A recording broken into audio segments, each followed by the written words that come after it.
I remember when I started playing disc golf, for the first few times I had no clue how to throw a disc. Didn't even know how to grip it, didn't know which way to throw, so I just did what was comfortable and I started with the sidearm. Sidearm, forehand, flick, there's different names for the same shot, but today we're going to be sticking with calling it a sidearm. Now I was terrible, just like everyone is when you start playing disc golf, but I slowly started watching the pros play and I learned a few tricks.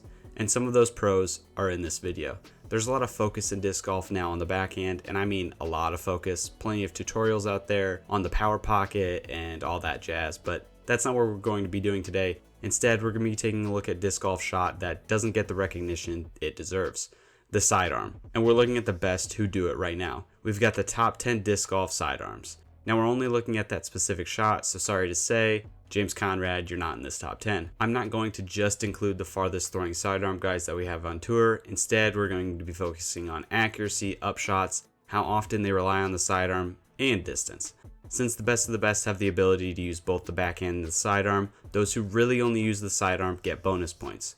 Also, we're only looking at players who are competing at a high level right now. So anyone who is retired or who isn't really part of the pro scene are not included. I wanted to give you guys a top 10 sidearms that you can emulate just like I did. I got a pretty crazy list here, so let's hop right into it. But first, honorable mentions. Aaron Gossage, since he's so new to the tour, Aaron's not in my top 10, but he sure is close. Really close. We saw his incredible performance this year at Worlds, that blue nuke coming out of his bag like every other hole. I mean, he's so powerful with it. Could be a contender real soon.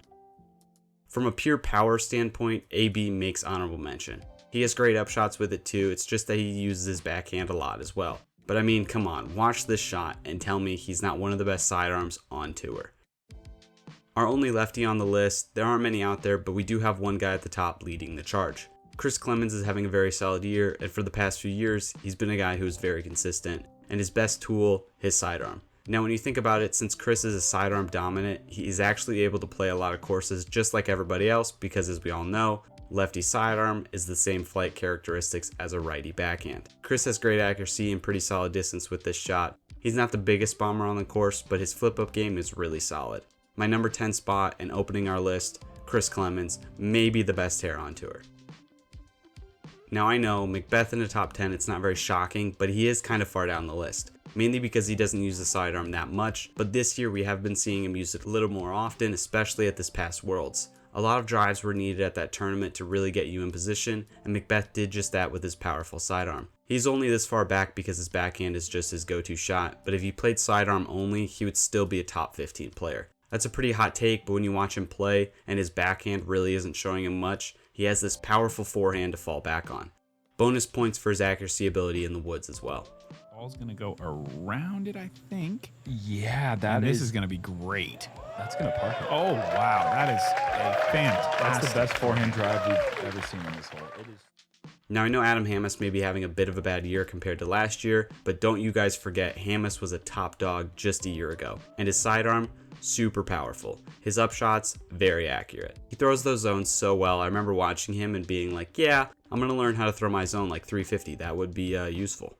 Well, Hammes does it all the time and it works. Helped him capture 2 big wins last year, and the only reason he isn't higher is that he doesn't use his sidearm 100% of the time. I mean, Hammes has a really good backhand too. But when you look at his game overall, you have to have him on this list with the combination of power and his sidearm upshot ability. Maybe the best sidearm upshots on tour.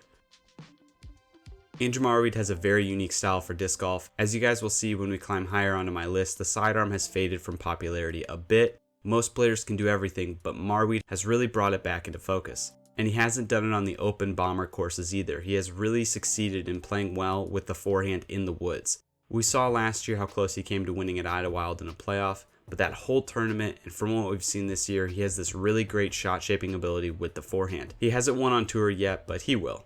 These tight courses we see out on tour really help him to stand out, and I think it's just inevitable that he gets a win. Andrew Marweed, the young gun with a sidearm. Look at that control. That is clearly the most beat up. Austin Hannum, this guy has got power, and I mean a lot of power. But surprisingly, with that power, he does pretty good in the woods. We saw this year at Champions Cup where he played pretty well in the woods. Big thing for Hannum, it's super smooth. I mean, it looks like there's zero effort when he throws. It's such a smooth walk up that when it comes out with so much power, it's shocking.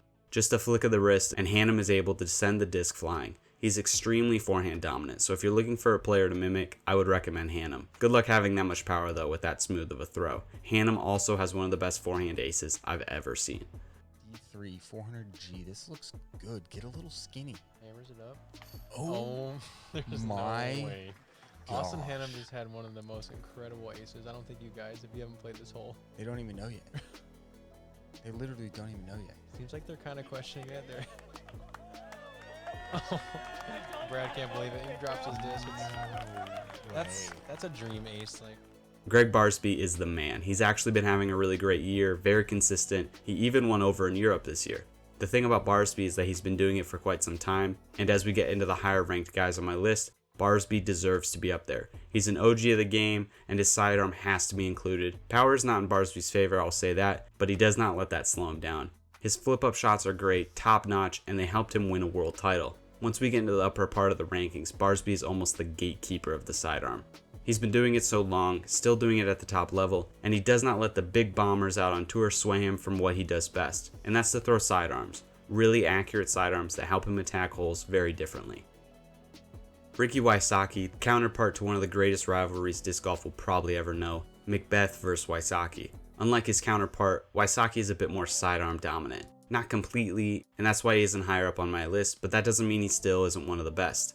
Over the last few years or so, the development of Ricky's backhand has been incredible, somewhat leaving us to focus more on that than on his sidearm, but when it comes to a well-rounded player, Ricky is that guy. He has power, he has accuracy, he has the upshots, which he relies on quite often. With his sidearm being so good, Ricky is able to rely on that when things get a bit dicey. Now, players create game plans for how they want to attack a certain course. But with Ricky's ability to have such a great sidearm, there isn't a course out there that he can't play. We've seen him win on open courses, we've seen him dominate in the woods. There isn't anything Ricky can't do with a sidearm, and that's why he's so high on my list. 6-time major winner, one of the greats. It looks like he got that pretty wide. Oh my god, no way! What a way to finish! Nate Sexton, the sidearm wizard. We've seen it time and time again, Nate Sexton dominating out on tour with this shot. Not so much recently, but when it was back in the 2010s when Nate was a top tier disc golfer, he was hard to beat. Nate's had a lot of great moments and all of them rely on his ability with the sidearm. One of my favorite moments was at Worlds in 2021 when Nate was battling out and finished in third. At the fort, Sexton was throwing these flip up sidearms that would just hit those tight gaps so cleanly. His reliance on the forehand is almost second to none. He does have a decent backhand, but when we've seen him really succeed at the big events, it was because his sidearm was so on point. Accuracy and upshots are his specialty. The best thing that I think of when it comes to Sexton's sidearm is those big hyzer shots that he swings out so wide and they just land so steep, no skip to them at all, they just land hard and flip over right next to the basket. One of the best sidearms to ever do it. Fast. If there were a Nate Sexton hole at this course, it would be hole 8, and I'm not surprised to see more. Now we go to Nate Sexton's counterpart, Big Germ Jeremy Coling. It was really hard to figure out who should be in front of who when it comes to the sidearm, but for me, Coling just barely surpasses Sexton. Here's why. The only reason I can come up with him just barely being better is that when it comes to the flip-up game, Coling is second to none. On holes that are obviously backhand dominant, Coling is able to throw these soft flip-up sidearms that just seem to glide through the trees in the best way possible. They're so close on distance and accuracy and upshots, but for Coling, this technique is incredible. Really tight courses are so fun to watch when Coling plays. I mean, he has had so much success at Waco. That course is really tough when it comes to those winding par 4s in the trees. He's able to find ways to get his shot shape in. He forces courses to bend to how he wants to play them. If Barsby is the gatekeeper, then Coling is the king. His success has been so reliant on his sidearm. Now that's not all he has, but it's by far his best tool. Jeremy Coling, the last of the OGs we're going to take a look at. But number 1 on my list is still earning his spot at the table. And Yeah, it's 60 feet in front of you. It's an umbrella width. This is just as good as I've seen again with the sidearm. Eagle McMahon, pure raw talent. If you've ever seen him play, then you know this is true. Sadly, his trouble with injuries has led to him playing only a couple times this season so far and only really throwing the backhand. But when Eagle returns to full health and that sidearm's back on track, there's no distance that can withstand Eagle. He has the power, he has the skill, he has the pure raw talent to have the greatest sidearm we've ever seen. His development of the backhand, just like with Ricky, has led to Eagle stepping up and becoming a top tier player. So much power in it, so much success behind it. When you look at what he's been able to accomplish, his sidearm is incredible. We saw him miraculously win the European Open this year without it, but once it comes back, be ready. Eagle was on a steep upward trajectory, and his sidearm, well, if any of you guys could do that on a course, you would be a top tier player too. The best sidearm in disc golf right now, Eagle McMahon. Just hope we get to see a return soon. Ooh, that. If that gets the flare, no way. Oh, Brian, it's going. Oh! Circle one. As always, guys, thanks for watching. Much appreciated. Make sure to comment down below what you guys thought of the video. Did you like how I ranked my top 10, and what would you guys have done differently? Like and subscribe if you enjoyed the video, and make sure to check out my channel. I have plenty of other videos you guys might enjoy. Alright, we'll see you next time. Cheers.